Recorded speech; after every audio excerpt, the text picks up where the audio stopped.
que de l'info, c'est la revue de presse de Nicolas Canteloup. Et ils sont encore dans le studio, Audrey Crespo-Mara et son invité Éric Ciotti. Éric Ciotti, bonjour, j'ai une bonne nouvelle pour vous. Vous allez être élu très prochainement à la tête de la plus grande fédération, les Alpes-Maritimes, LR, puisque Christian Estrosi ne se présente pas, il s'est retiré. Vous regrettez ce retrait ?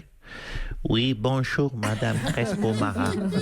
Oui, Christian Estrosi ne souhaite pas débattre. Je le regrette sincèrement. Vous trouvez que c'est un acte de lâcheté ? Non, je n'irai pas jusque-là. Vous savez, il faut rester modéré, quelles que soient les situations. Il ne faut pas aller trop loin et utiliser des termes tels que ceci, tels que la lâcheté. Non, il n'est pas lâche. Je dirais juste que c'est une petite chose, une fiotte, un poltron, un trouillard, une lopette, une sous-merde. Et à ce propos, j'aimerais dire que c'est à la fin de la foire que l'on compte les boules. Oui, j'ai retenu cette phrase. Oui. De votre interview, c'est à la fin de la foire que l'on compte les boules. Oui, j'aimerais rajouter que c'est un peureux, un froussard, un couard, un dégonflé, une poule mouillée. Oui, merci. À vous, Julie. Allez, on va parler d'Alexandre Benalla maintenant. Il a été entendu hier par le Sénat.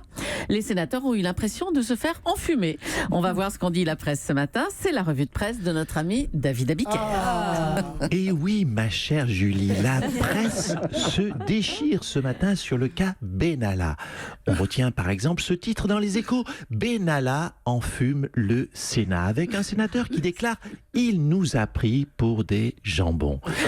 Une analyse contredite dans Le Figaro et cette sénatrice qui déclare « J'ai apprécié cette audition car j'adore qu'on me prenne pour une conne ».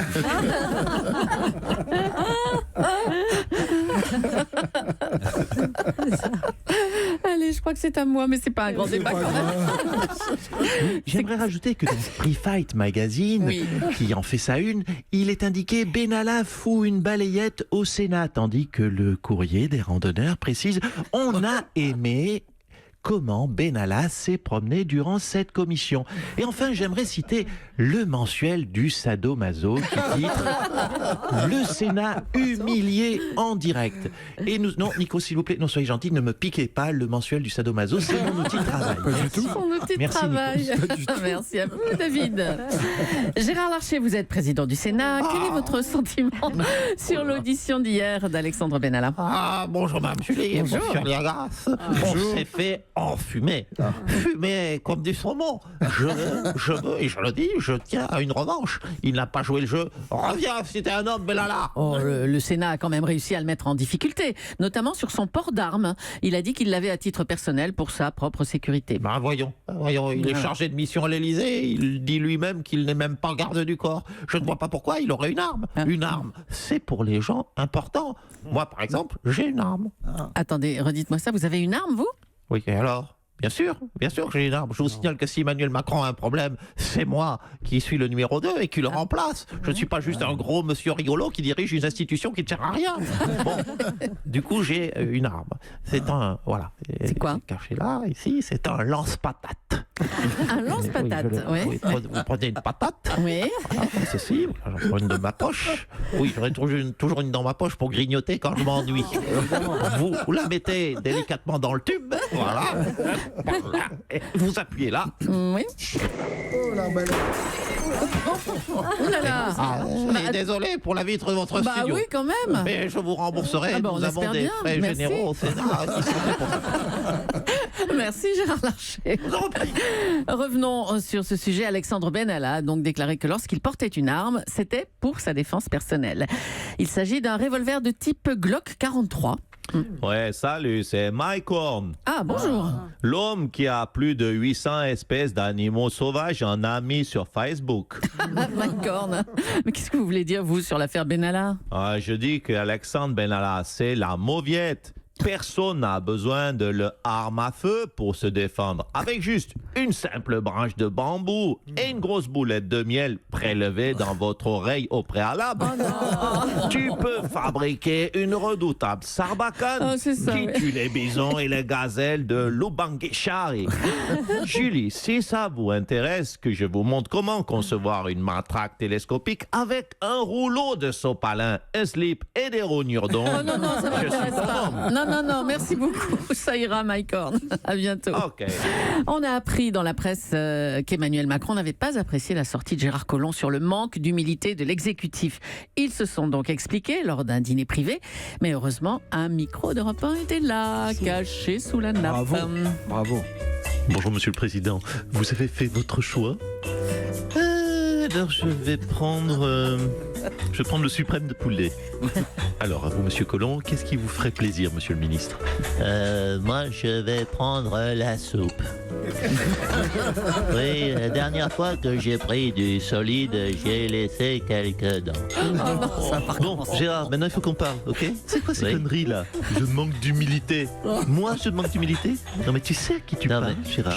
Je suis le plus grand, oui il faut que tu te mettes ça dans la tête, je suis le plus grand président de tous les temps. Oui, Tout non, mais... me réussit. Et toi, de ta petite personne, tu veux tout gâcher, c'est ça? Oui, non, mais... Voilà ce que tu mérites. Non, mais...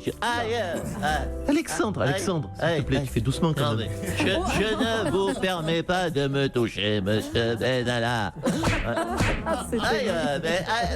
Bon alors Gérard, maintenant qu'est-ce qu'on dit, hein? Mes dents. Ah ouais, j'avais pris justement de la soupe. Et maintenant, elles sont au fond. Bon, je m'excuse, votre grandeur. Vous êtes humble et modeste. Et qu'est-ce que tu vas faire maintenant, dis-moi? Je vais démissionner et rentrer chez ma mère à Lyon en rampant comme un misérable cloporte que je suis. Eh ben voilà, c'était une exclusivité Europe 1 grâce au micro caché. Allez, on va faire un petit tour du côté du sport, un petit mot de sport avec cette nouvelle. Les deux frères ennemis, la Corée du Nord et la Corée du Sud, ont annoncé une candidature commune pour organiser les JO de 2032.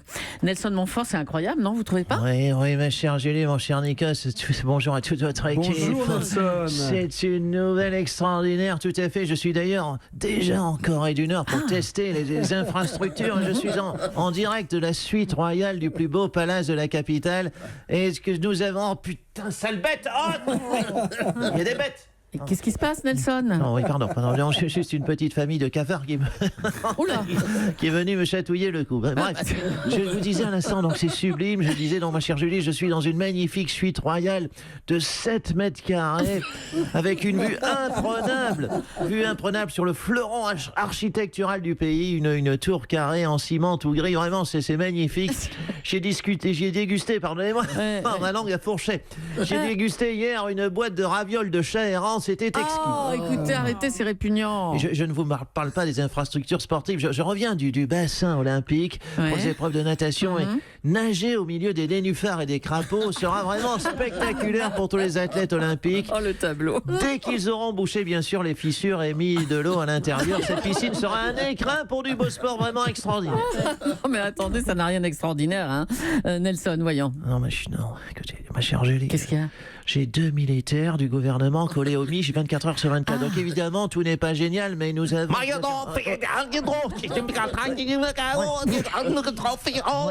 Oui, bien sûr, c'est génial, c'est un grand pays. Voilà, ne me tuez pas. Tout est fabuleux, tout est prêt. Vive les Jeux Olympiques et vive notre leader éclairé. Julie, venez me chercher. J'arrive, Nelson, j'arrive. Extraordinaire, je n'avais jamais entendu le nord-coréen version Canteloup. Est-ce qu'on pourrait en avoir encore un mais peu? c'est vrai.